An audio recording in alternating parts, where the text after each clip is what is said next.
முதல்ல ஆரம்பத்துல சூரியனே கண் கண்ட தெய்வம் என்று வணங்கினான். அப்போது மனிதனுக்கு நாகரிகம் இல்லை. பிறகு ஆண் பெண், எந்த ஆண் விடவில்லை, எந்த பெண் வேணுமாலும் படுத்துக்கலாம், எந்த பெண் வேணுமாலும் எந்த ஆண் கூட வேணும் போலாம். அதுதான் தாய் வழி சமூகம். அந்த தாய் வழி சமூகத்தின் கடைசி பெண் தான் பஞ்சபத்திரி பாஞ்சாலி. அதனால தான் 5 புருஷனோட வாழ முடிந்தது.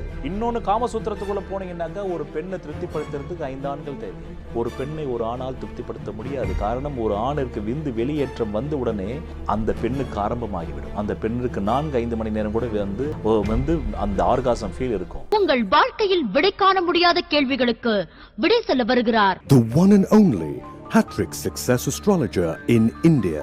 ஜோதிட சத்குருஜி மெஹரு தன் சுய ஜாதகத்தின் மூலம் விழிப்புணர்வு பெற்ற ஒரு மறைபொருள் ஞானி. வணக்கம் என் உலகளாவிய ஜோதிட அன்பர்களே, அன்பிகளே. இப்பொழுது என்னுடைய ஜோதிட பக்தரிடத்திலிருந்து வந்திருக்கின்ற கேள்வியாகப்பட்டது, ஜோதிட சத்குருஜி மேகுரு அவர்களே, இந்த காலபுருஷ தத்துவ ஞானத்தை உருவாக்கியது யார்? அப்படி உருவாக்கி 12 ராசிகளையும் உருவாக்கி அந்த 12 ராசி வீடுகளுக்கு 9 கிரகங்களை அதிபர்களாக்கி பின் அஸ்வினி முதல் ரேவதி வரை 27 நட்சத்திரங்களை கண்டுபிடித்து அதை 108 கூறுகளாக்கி பின் காலபுருஷ தத்துவ ஞானத்தை 360 டிகிரிகள் என்று கணித சூத்திரமாக்கி உருவாக்கியது யார்? மேலும் இது அனைவரின் வாழ்விலும் பயந்தரக்கூடியதாகவும் பாதிப்புகளை ஏற்படுத்துவதாகவும் இருக்கிறது. மேலும் நானும் ஒரு ஜோதிடன்தான். நான் என்னிடம் வருபவர்களிடம் இந்த கலையின் விதிகளின் மூலம் பலன் சொன்னால் ஆமாம் அப்படித்தான் இருக்கிறது என்றும் கூறுகிறார்கள். அப்படி இவ்வளவு துல்லியமாக பலன் தரக்கூடிய ஜோதிட விதிகளை உருவாக்கிய அந்த முதல் மனிதன் யார்? கடவுளா? அப்படி என்றால் அந்த கடவுளே இந்த பூமிக்கு வந்து உருவாக்கி விட்டு சென்றாரா என்பதை தயவுகூர்ந்து விளக்குங்கள். சோதிடம் மிகப்பெரிய விஞ்ஞானம். நிறைய பேர் இது இன்னும் வளர்ச்சி அடையவில்லை என்று நினைக்கிறார்கள். இது மிக பெரிய அளவு வளர்ச்சி அடைந்த மாளிகை. ஆனால் உண்மை நம் கையில் கிடைப்பதும் மீண்டும் கை நழுவி போவதும் வரலாற்றில் வாடிக்கையாக இருந்திருக்கிறது. ஒவ்வொரு நாகரிகமும் மிக பெரிய லெவலில் வளர்கிறது, மீண்டும் அழிந்து விடுகிறது. மொஹஞ்சதாரோ, ஹரப்பா போன்ற நாகரிகங்கள் எல்லாம் மிக வளர்ச்சி அடைந்த நாகரிகங்கள். ஆனால் அந்த நாகரிகங்கள் இயற்கை சீற்றத்தில் அழிந்து போய்விட்டது. அட்லாண்டிஸ் என்ற ஒன்று கடலுக்குள்ளேயே போய்விட்டது. அதெல்லாம் மிக நாம் இப்போது அடைந்திருக்கின்ற முன்னேற்றத்தை விட பல மடங்கு அடைந்தவர்கள். ஆனால் இயற்கை சீற்றத்தில் பிறகு யுத்தங்களின் மூலமாக அந்த நாகரிகம் அழிக்கப்படும் போது அந்த சோதிட நூல்கள் எல்லாமே மறைந்து போகிறது. ஒரு டியூபிலே தண்ணீரை நிரப்பி அந்த டியூபுக்குள் புகுந்த முதல் நீர் துளி எது என்பதை உங்களால் கண்டுபிடிக்க முடியுமா? முடியாது. அதனால் இந்த பிரபஞ்சத்திற்கு முடிவும் இல்லை, ஆரம்பமும் இல்லை. இந்த முடிவும் இல்லாமல் ஆரம்பமும் இல்லாமல் இந்த பிரபஞ்சத்தில் ஆக விஞ்ஞானம் என்ன சொல்கிறது? ஒவ்வொரு 50 லட்சம் வருடங்களுக்கும் இந்த பூமியில் இருக்கக்கூடிய அனைத்து உயிர்களும் வந்து இறந்துவிட்டு மீண்டும் புதிய விதமான ஒரு உயிரினம் தோன்றும். அப்படி இந்த பூமி இதுவரையில் 35,000 கோடி ஆண்டுகளில் 5 முறை அழிந்திருக்கிறது. அப்படி ஒரு முறை அழியும் போது தான் டைனோசர் என்ற இனமே அழிந்தது. டைனோசர் இனம் இருக்கும்போது மனித இனம் இல்லை. ஜனவரி 1ஆம் தேதி கடல் பாசி தோன்றியதென்றால் டிசம்பர் 31 மனிதன் தோன்றினார். இப்போ மனித இனம் அழிந்து போய்விட்ட பிறகு மீண்டும் 350 கோடி ஆண்டுகள் ஆகும். அப்பொழுது மீண்டும் வந்து என்ன வரும்? ஓரறிவு கடற்பாசி வரும், மீண்டும் வந்து ஈரறிவு, மூவறிவு, மீண்டும் தசாவதார தத்துவம், மீண்டும் வந்து ரிப்பீட்டேஷன் தான். History repeats, history always repeats. Brihat Jatakam என்ற ஒரு நூலிலே சொல்லப்பட்டிருக்கிறது. 22,000 ஆண்டுகளுக்கு ஒரு முறைதான் கிரகங்களில் சில லைட் மாற்றம் ஏற்படும். அதாவது இப்படியே போயிட்டு இருந்த கிரகம், அதாவது இப்படி விரல் பிடிச்சி போயிட்டு இருந்த கிரகம் கொஞ்சம் இப்படி போவோம், அவ்வளோதான். அதுக்கே 22,000 வருடங்கள் ஆகுமா? அது வரலும் கிரகங்கள் ஒரே மாதிரி தான் சுற்றுது. ராசி பலன் அதனால தான் எனக்கு பலன் சொல்கிறதுக்கே பிடிக்கல. ஒவ்வொரு கிரகம் ஒவ்வொரு மாதம் வந்து அங்கே தான் சுற்ற போகுது. மீண்டும் போய் அது அடுத்த மாதம் அதே அங்கே தான் இருக்கும். அடுத்த வருஷத்தில் அதே சித்திரை மாதத்தில் சூரியன் அங்கே தான் மேஷத்தில் உச்சம். உங்களுக்கு என்னத்தை பெருசாக புது பலனை கொடுத்துட போகுது? அது நீங்கள் வந்து பூமி விரிவடையும் தத்துவத்தை கடந்த 19ஆம் நூற்றாண்டில் தான் ஐன்ஸ்டீன் சொன்னார். ஆனால் இந்த பூமி விரிவடைகிறது என்று உபனிஷத்து என்றோ சொல்லிவிட்டது. பிரம்மாண்ட் என்ற ஒரு வார்த்தை என்பது, பிரம்மாண்டம் என்பது என்ன? விரிவடைந்து கொண்டே இருக்கிறது என்ற தத்துவம். 5000 ஆண்டுகளுக்கு முன்பே உபனிஷத முனிவர்களும் ரிஷிபுங்கவர்களும் இந்த பூமி விரிவடைகிறது. எப்படி விரிவடைகிறது? எல்லையற்று விரிவடைகிறது. அதனால் தான் அமெரிக்கா கண்டுபிடிக்கப்பட்டது. 500 ஆண்டுகளுக்கு முன்பு தான் அமெரிக்கா கண்டுபிடிக்கப்பட்டது. பிறகென்றால் அமெரிக்கா விரிவடைந்ததால் தானே கண்டுபிடிக்கப்பட்டது. அதற்கு முன் இருந்த நாகரிகத்தில் அமெரிக்கா கண்டுபிடிக்கப்படவில்லை. இனியும் சில பிரதேசங்கள் புதிதாக தோன்றும், சில பிரதேசங்கள் மறையவும் செய்யும். அதனால்தான் ஆன்மீகத்திற்கு நான் காலமற்ற பாதை என்று கொடுத்தேன். ஜோதிடத்திற்கு காலப்பாதை என்று கொடுத்தேன். காரணம், அங்கே திசா புக்தி அந்தர சூட்சுமங்கள் வருவதால் அது காலப்பாதையானது. இங்கே அந்த திசா புக்தி அந்தர சூட்சுமங்கள் ஒவ்வொரு நாகரிகத்திலும் வந்து அழிந்து மீண்டும் உருவாவதால் இது காலமற்ற பாதை என்று கொடுத்தேன். ஆக எப்படி இந்த ஆக்ஸ்போர்ட் பல்கலைக்கழகத்திலே தி லாவார் லேபரட்டரியிலே மொட்டாக இருக்கக்கூடிய ஒரு பூவை படச்சுருள் படம் பிடிக்கும் போது அது மலர்ந்திருந்ததை காட்டியதோ, அதை போல நுட்பமான நுண்ணுறவு பெற்ற ரிஷிகள் தான் அவர்கள்தான் பிரதான ரிஷிகள். அவர்களிலே பிரதானமானவர் பிருகு. ஆனால் தான் நான் முனிவர்களிலே பிருகுவை போலாவேன் என்று கண்ண பரமாத்மா பகவத்கீதையை சொல்கிறார்.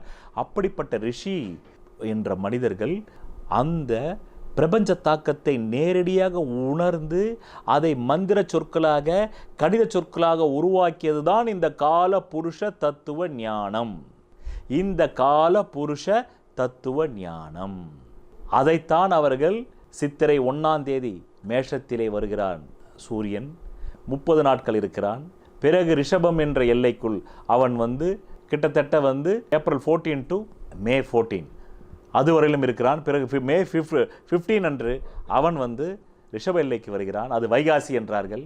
பிறகு அதுக்கு அப்புறமா ஆணி என்றார்கள், ஆடி என்றார்கள், பிறகு ஆவணி என்றார்கள், பிறகு புரட்டாசி, ஐப்பசி, கார்த்திகை, மார்கழி, பிறகு தை, பிறகு மாசி, பிறகு பங்குனி என்று 12 தமிழ் மாதங்களை அந்த சூரிய ஓட்டத்தை இந்த தி லாவார் லேபரட்டரியில் எப்படி மொட்டாக இருக்கக்கூடிய ஒரு பூவை மலரச் செய்ததோ, அதை போல் தங்களுடைய அதிநுட்ப உணர்வாலும் அதிநுட்ப மூளையின் சில ஆற்றல் மிக்க செல்கள் அவர்களுக்கு வேலை செய்ததால் அவர்கள் எல்லா இயற்கை விதிகளையும் உருவாக்கினார்கள். அந்த இயற்கை விதிகள் தான் ஜோடியாக் சைன் என்று சொல்லக்கூடிய மேடம் முதல் மீனம் வரை என்று சொல்லக்கூடிய காலபுருஷ தத்துவ ஞானத்தை உருவாக்கினார்கள். பிறகு இதை ஏன் கால புருஷன் என்றார்கள்? நன்றாக புரிந்து கொள்ளும். இந்த காலத்தையே ஒரு உருவமாக ஏன் ஆக்கினார்கள்?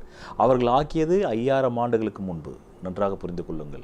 இன்னும் சொல்ல போனால் ஒவ்வொரு நாகரிகத்திலும் இந்த ஜோதிடம் கண்டுபிடிக்கப்பட்டு அழிந்து பிறகு அதே மனிதர்கள், அதே சப்தரிஷிகள் இன்று கூட வாழ்ந்து கொண்டிருப்பார்கள்.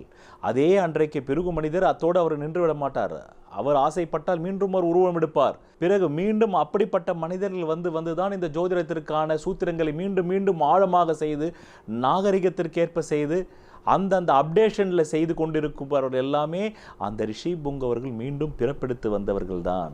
இல்லை என்றால் அந்த ரிஷி புங்கவர்களுக்கு இருக்கக்கூடிய அதே நுண் உணர்வு அவர்கள் மூளை செல்களில் இருப்பவர்கள் தான் இதற்கான மீண்டும் ஆழமான சூத்திரங்களை, ஆழமான விதிகளை, ஆழமான கோட்பாடுகளை செய்து இந்த ஜோதிடத்துக்கு புத்துயிர் ஊட்டி இதை அப்டேட்டட் வெர்ஷனாக வைத்திருக்கிறார்கள். இப்போது சாம்சங் ஃபோனிலே வருகிறது அல்லவா, ஒவ்வொரு 3 மாதத்துக்கும் ஒரு அப்டேஷன் வருதா, ஒவ்வொரு 6 மாதத்துக்கு ஒரு மாடலை மாத்திரானா இல்லையா? ஏன் இன்னும் மனிதனுக்கு சௌகரியம் தேவைப்படும் போது இன்னும் முதல்ல ஆரம்பத்தில் சூரியனே கண்கண்ட தெய்வம் என்று வணங்கினான். அப்போது மனிதனுக்கு நாகரிகம் இல்லை. பிறகு ஆண் பெண், எந்த ஆண் விட வேலை எந்த பெண் வேணுமெல்லாம் படுத்துக்கலாம், எந்த பெண் வேணுமெல்லாம் எந்த ஆண் கூட வேணும் போகலாம். அதுதான் தாய் வழி சமூகம். அந்த தாய் வழி சமூகத்தின் கடைசி பெண் தான் பஞ்சபத்தினி பாஞ்சாலி. அதனால தான் 5 புருஷனோட வாழ முடிந்தது. இன்னொன்று காமசூத்திரத்துக்குள்ளே போனீங்கன்னாக்கா ஒரு பெண்ணை திருப்திப்படுத்துறதுக்கு 5 ஆண்கள் தேவை. ஒரு பெண்ணை ஒரு ஆணால் திருப்திப்படுத்த முடியாது. காரணம், ஒரு ஆணிற்கு விந்து வெளியேற்றம் வந்த உடனே அந்த பெண்ணுக்கு ஆரம்பமாகிவிடும். அந்த பெண்ணுக்கு 4-5 மணி நேரம் கூட அந்த ஆர்காசம் ஃபீல் இருக்கும். அதனால் இந்த உலகத்தின் மிக பழமையானது தாய் வழி சமூகம். ராகுல் சாங்கிருத்தியாயன் என்ற ஒருவர் இருக்கிறார். வாழ்க்கா முதல் கங்கை வரை என்று ஒரு நூல் எழுதியிருக்கிறார். அந்த நூலிலே அவர் குறிப்பிடுகிறார், ஆதி காலத்திலே பெண் ராஜ்யம் இருந்தபோது ஒரு பெண் தன்னுடைய 5 ஆண்மகனாக இருந்தால் ஒவ்வொரு ஆண்மகனும் தன் கட்டிலே அலங்கரிப்பான். தன் காமத்திற்கு அவள் பயன்படுத்திக் கொள்வார், ஆண்மகனையே பயன்படுத்திக் கொள்வார் என்று தான் இந்த கதை சொல்கிறது. வாழ்க்கா முதல் கங்கை வரை ராகுல் சாங்கிருத்தியாயின் கதை. இதுதான் தாய் வழி சமூகம். ஆக ஒரு பெண்ணிற்கு உண்மையிலேயே ஒரு ஆண் காமத்தில் திருப்திப்படுத்த முடியாது. அவன் எர்குலஸாக இருக்கலாம், ஆனாலும் அவனுக்கு விந்து வெளி வந்தவுடன் அவன் 6 பேக் ஆளாக இருந்தால் கூட சரி, 6 பேக் நெஞ்சில் தான் இருக்குது. 6 பேக் என்பது அவன் உடம்புல தான் இருக்குது. 6 பேக் என்பது அவனுடைய ஆண் உறுப்பில் இல்லை. அந்த ஆண் உறுப்பில் அவனுக்கு விந்து வெளியேற்றம் வந்த பிறகு அவன் 6 பேக்காக இருந்தால் கூட அவன் டயர்டாகிடுவான். ஆனால் அதுக்கு மேலே அந்த பெண்ணுக்கு 4 ஆண்கள் தேவை. அதனால்தான் தான் பஞ்சபத்தினி பாஞ்சாலி தாய் வழி சமூகத்தின் கடைசி பெண். அவள் 5 கணவர்களோடு வாழ்ந்தாள். ஆக இப்படி நாகரிகம் வளர பிறகு ஆணுக்கு ஈகோ வந்தது. பிறகு ஆணுக்கு ஈகோ வரும்போது ஒருத்தனுக்கு ஒருத்தி என்ற ஒரு தத்துவத்திற்குள் வர வேண்டும். பொசசிவ்னஸ் வந்தது. இவளுக்கு அந்த காமம் இருந்தால் கூட இவள் அடக்கி வாழட்டும், இவளுக்கு 5 ஆண்கள் தேவையில்லை என்ற இந்த ஆணுடைய சுயநலத்திற்காக பெண்ணை அடிமைப்படுத்தினான். பெண்ணை அடிமைப்படுத்தி என்னால் அவளுக்கு இன்பம் தர முடியவில்லை என்றால் கூட அந்த இன்பத்தை அவள் மறைத்து கொள்ள வேண்டும். அதை அவள் வெளிக்காட்டினால் அவளுக்கு வேசி என்ற பட்டம் தருவேன் என்று பிறகு இவன் நாகரிகத்தை வளர்த்தான். அப்போது கோட்பாடுகளை வளர்த்தான். அப்போது ராசி கட்டத்திற்குள்ளும் இயற்கைக்கு முரணான சில விஷயங்களை வைத்தான்.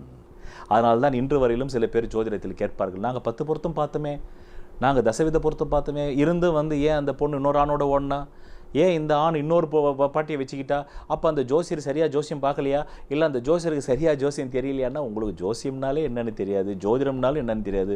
உங்களுக்கு தெரிஞ்சதெல்லாம் ஆசை வைப்பட்ட ஜோதிடம், டிசைர் சம்பந்தப்பட்ட ஜோதிடம், பேராசை சம்பந்தப்பட்ட ஜோதிடம்.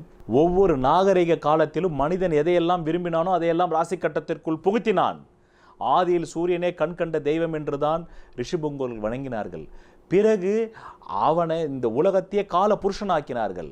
அதற்கு உங்களுக்கு விஞ்ஞான ரீதியான விளக்கம் வேண்டுமென்றால் கடந்த 1950 ஜார்ஜ் ஜார்டி என்பவர் பிரபஞ்ச ரசாயனம் என்ற ஒரு புதிய விஞ்ஞானத்தை உலகிற்கு அறிமுகப்படுத்தினார். அந்த பிரபஞ்ச ரசாயனத்தினுடைய கோட்பாடு தத்துவம் என்னவென்றால் இந்த உலகமே ஒரு உடல், இந்த உலகமே ஒரு உடல், ஒரு ஆண் உடல், இந்த உலகமே ஒரு புருஷ உடல் என்றார். இந்த உலகமே ஒரு உடலாக செயல்படுகிறது. எப்படி என்னுடைய குண்டு விரலிலே அடிபட்டால் என்னுடைய முழு உடலிலும் அந்த வலியை நான் உணர முடியும்.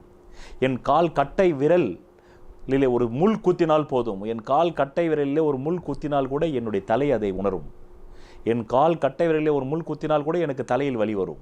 அது ஆறாத சீழ்கொத்த புண்ணாக மாறிவிட்டால் என்னால் வேலையே செய்ய முடியாது. நான் 2 நாட்களுக்கு வேலையே லீவ் போட்டாக வேண்டும். அந்த 2 நாள் சம்பளம் என்னிடத்திலிருந்து பறிக்கப்படும். நான் வீட்டில் கூட நடமாட முடியாது, படுக்க வேண்டியது வரும். சில பேருக்கு சுகர் வருகிறது, கால் எடுத்து விடுகிறார்களே, ஏன்? காரணம் என்ன? அந்த பகுதி நம்முடைய மொத்த உடம்பையும் மாட்டி விடுகிறது. அவர்தான் ஜார்ஜ் ஜார்டி தான் 1950 பிரபஞ்ச ரசாயனம் என்பது இந்த மொத்த இந்த பிண்டம், இந்த கண்டம், அந்த அண்டம் எல்லாம் சேர்ந்து ஒரு உருவமாக இருக்கிறது என்றார். இந்த உருவத்தை 5000 ஆண்டுகளுக்கு முன்பே பிருகு மகரிஷி தன்னுடைய ஞான ஒளியால், ஆனால் தான் பகவத்கீதையிலே நான் முனிவர்களிலே பிருகு ஆவேன் என்கிறார். பிருகு ஜோதிடம் என்றே ஒன்று உண்டு ஜோதிடத்திலே. பிருகு மகரிஷி, அந்த பிருகு மகரிஷி தான் பிருகுத் சம்மிதை செய்தார். அந்த பிருகுத் சம்மிதை பிருகு மகரிஷி செய்தார். பிருகு மகரிஷி தான் காலபுருஷ தத்துவ ஞானத்தை உருவாக்கினார். சொல்வதெல்லாம் பலிக்கும் அபூர்வ வாக்கு சக்தி பெற்றவர் மெஹ்ரு அவர்கள். உங்கள் வாழ்க்கையில் பணம், புகழ், பதவி, திருமணம், குழந்தை பேறு, உயர்கல்வி, வெளிநாட்டு யோகம், கலைத்துறையில் வெற்றி, அரசியலில் வெற்றி போன்ற இன்னும் எண்ணற்ற உங்கள் வாழ்வின் கேள்விகளுக்கு ஒரு மனிதன் அவன் ஜாதகத்தை எப்படி அறிந்து கொள்வது? கான்டாக்ட் ஜோதிட Sadguruji Mehru. Address Quality Complex, first floor, new number 45, wall number 12, Arunachalam Road, Saligramam, Chennai 93. Phone 0442376072. Contact 9952959962, 98409 57612. Website www.srimeheru.org.